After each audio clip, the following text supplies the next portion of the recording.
চলো আজকে বাপের বাড়ির একটা মিনি ব্লগ তোমাদের সাথে শেয়ার করি। সকালবেলা মার কাণ্ড দেখেছো। আজকে যেহেতু রান্না বান্না নেই, দিদির বাড়ির নিমন্ত্রণ, তাই সকাল থেকেই এই সব মোছামুছি কাজে লেগে পড়েছে।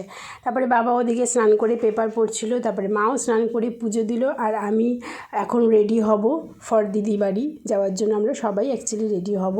মার সাথে ওদিকে গল্প করতে করতে রেডি হচ্ছি। জামাটা পরে নিয়েছি।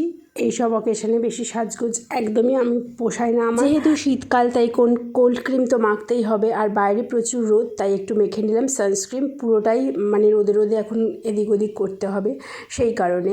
আর ওদিকে বাবা ধুতি পরছে, বাবাকে বারবার বললাম বাবা ক্যামেরা থেকে হটে যাও। যাই হোক বাই চান্স হটেই গেছিলো। ভয় পাচ্ছিলাম, মানে এডিটিং করার সময় বারবার চেক করছিলাম বাবা পেছনে কী পরিস্থিতিতে রয়েছে। তো চলো আমরা সবাই মোটামুটি রেডি, এবারে যাচ্ছি দিদির বাড়ি। ভিডিওটা ভালো লাগলে লাইক সাবস্ক্রাইব করো, আর নেক্সট ভিডিওর জন্য অপেক্ষা করো।